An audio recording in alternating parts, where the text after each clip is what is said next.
Hey, welcome to Broken World Entertainment and our review for episode 8 of She-Hulk.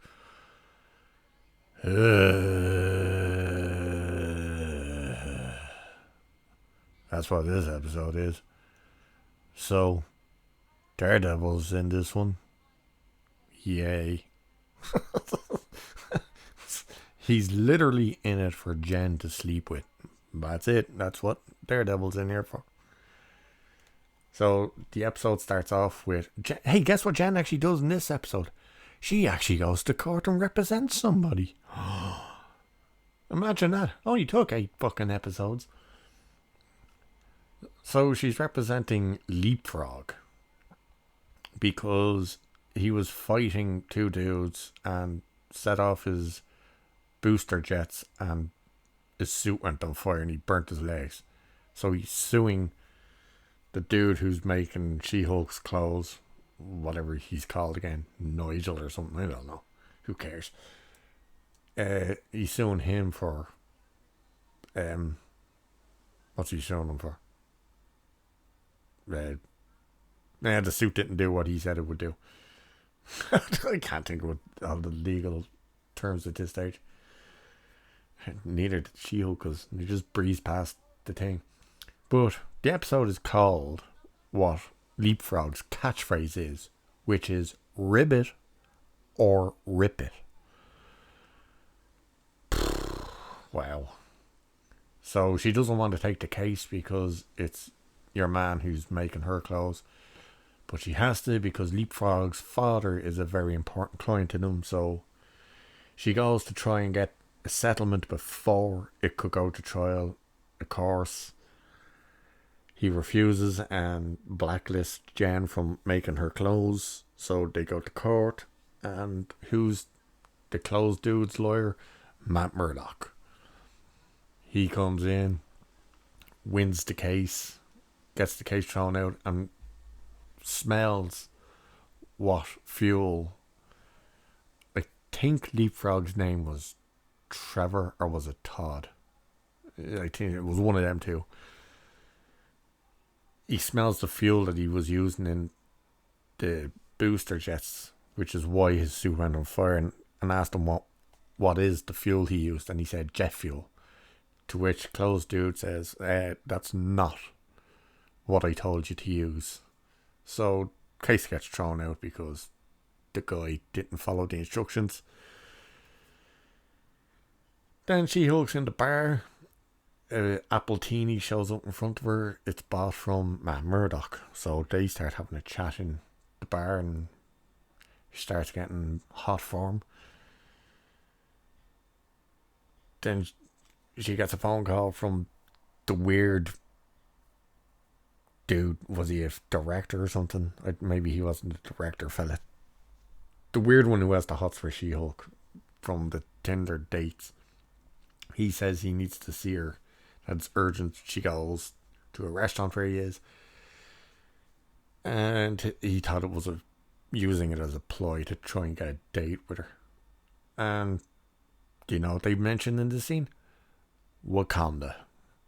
He bought himself in an auction a Wakandan spear. He even does the Wakanda forever. To which she replies, don't do that, I feel uncomfortable.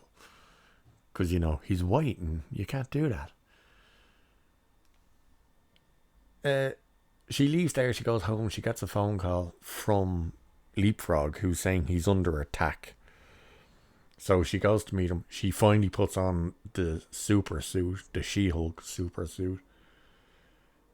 Who's attacking him? Daredevil. Why? You're not sure yet. You're like, what's going on? Why is Daredevil attacking him? We get the scene that they released the clip off yesterday or the day before, which is god awful, of She-Hulk stopping the car, telling him to leave, trying to fight Murdock, saying she's going to whoop his ass, and him saying his ass is unwhooped. He jumps off. She can't catch him, so she does the sonic slap, or clap, and it knocks him out. Well, it doesn't knock him out, it knocks him into a car, and she picks him up and pulls the mask off, and she's like, hey, it's Matt Murdock, what? So she's asked him, like, who's he supposed to be and stuff. And he said, well, he explains that Todd is the bad guy. Like that, whatever, the leapfrog dude is the bad guy because he's kidnapped the suit making bloke. So she asks him who he is. Like, what's he called? And how is your leapfrog the bad guy when he's dressed as the devil? And he's like, fair point. He says he's Daredevil. I can't remember what she comes up with some name, something devil for him. And he's like, no, Daredevil. And she even makes a joke about the colour of the suit, because the suit is now gold and red. And she says it's pretty brave of a guy to wear the colours of mustard and ketchup. So they go to the warehouse, to Leapfrog's secret lair that is called the Lily Pad. And when they arrive, there's a big neon sign saying Lily Pad. Because Leapfrog is just a retard. So Murdoch says there's this many people in there and he'll sort it out. She's like, no. And he goes in, he starts doing his thing, and then a bunch of guys are running at him. She comes to the roof, knocks them all out, and says, She-Hulk smash. They get the dude back, so he's willing to work with She-Hulk again because, by the way, she's getting a dress made for a gala. The gala for the Woman Lawyer of the Year. She goes, talks, after they save him, she goes back up to the roof, talks with Matt Murdock, and the two of them bang. She brings him back to her apartment, and they bang. And what's funny is when they arrive into the apartment making out, he's still dressed in the suit. It's like, okay. And then we get our basically last scene of Daredevil, which is him doing the walk of shame. He's walking down the street in the suit, but holding his boots, so he's barefoot, whistling to himself. Passes an old lady on her dog and says, morning, and just keeps going, and he's whistling away. You're like, wow. That's what they done to Daredevil. Wow. By the way, before they banged, how they end up doing that is because she asks him, hey, when you going back to New York? And he's like, tomorrow. And she goes, and he says, maybe next time I'm here I could buy you dinner. And she just turns around flat out and says, I'd like to just skip the dinner and go straight to, and then off we go. So the next morning happens after we see him. She's in the apartment and she's like, hey, you're still here. Why are you still here? This episode seems like it's over. That they realize, she's like, oh, it's the penultimate episode, so this must be the big twist. We go to the gala. It's not just her that's won the award. It's like 7 women, female lawyers that won the award.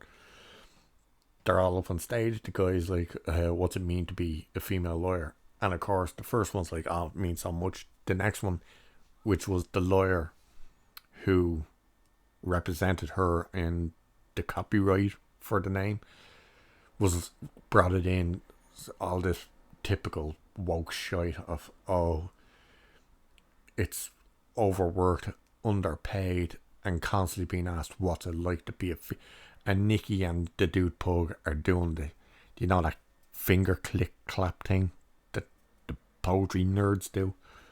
They're doing that. And then it gets to Jen and she's about to talk and the screen goes weird behind her and they try and expose her as a fraud and they pull up all of her text messages, her Tinder profile, and they even have video, which I'm going to assume was whatever his name was again from the wedding. I'm going to assume it was his video, but it's off them banging, and she loses it and smashes the screen and goes nuts and chases one of the guys. There's a few people in the back recording that are part of the group who've put this video up, and she runs out after them, grabs one of them and Nikki and Oz telling her no, she's raging out, and there's just a security firm standing there aiming these weird guns at her. That's the episode. It sucked. They literally brought Daredevil into the show so She-Hulk could bang him. Wow. Bet you're all so pumped that Daredevil was finally in the show. Thank Christ there's only one episode of this left. And they still aren't giving you any indication of who the actual villain is. So you're going to get one episode with an actual villain. Oh, so stupid. But anyway. Ribbit or rip it. Jesus Christ. And there was just so much woke garbage being put into this one. With the stereotypical type of... Oh, God, no, it's just terrible. Anyway, I'll leave it there for this one. Cheers. Catch you in the next one.